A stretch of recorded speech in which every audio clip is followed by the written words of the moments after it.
સુરતમાં પડેલા ભારે વરસાદ અને ખાડી પૂરના કારણે કાપડ બજારને 200 કરોડથી વધુનું મોટું આર્થિક નુકસાન થયું છે।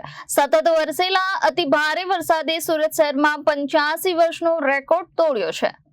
સુરતમાં પડેલા ભારે વરસાદ અને ખાડી પૂરના કારણે કાપડ બજારને 200 કરોડથી વધુનું મોટું આર્થિક નુકસાન થયું છે। સતત વરસેલા અતિ ભારે વરસાદે સુરત શહેરમાં 85 વર્ષનો રેકોર્ડ તોડ્યો છે, જેના કારણે ટેક્સટાઇલ માર્કેટના હબ ગણાતા વિસ્તારો પાણીમાં ગરકાવ થઈ ગયા છે। 1 કરોડથી વધુ સાડીઓ બરબાદ થઈ છે।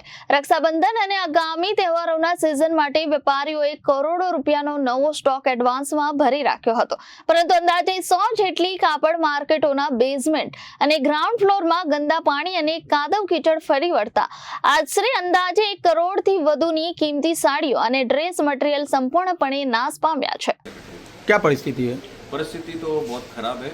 15 से 20 इंच की जो बरसात गिरी है वो किसी को बाहर निकलने का मौका ही नहीं मिला। उसकी वजह से बेसमेंटों के अंदर खूब पानी आया है।